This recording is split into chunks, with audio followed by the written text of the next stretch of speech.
now you've got a guy who has a lot of experience in the secondary. And so I think that's definitely an upgrade, if you will, for this defense. Will this defense be as good?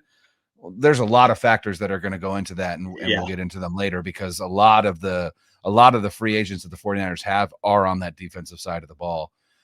So there's definitely going to be some departures, which may change things. But, I definitely think that, bringing Wilks in will at least still give them what I would imagine will probably be a top 10 defense just based on talent alone. Yeah, and it struck me as a win now move because Saleh was a first-time defensive coordinator, Ryan's was a first-time defensive coordinator, and Shanahan does like to promote from within, and I thought there were some possibilities there.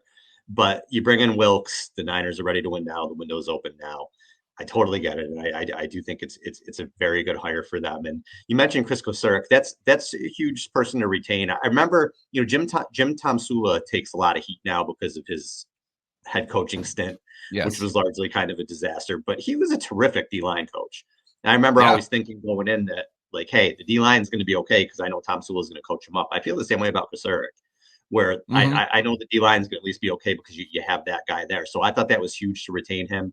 There were some whispers he might have got a defensive coordinator spot somewhere else or something like that. But I thought it was huge to do that. So it's a good move, Brian. I mean, you got to be happy with it. And I think a lot of people, Brian, are worried that is Wilks going to be a head coach in a couple of years. Well, one, if that happens, great, because that means the defense was great for 2 years.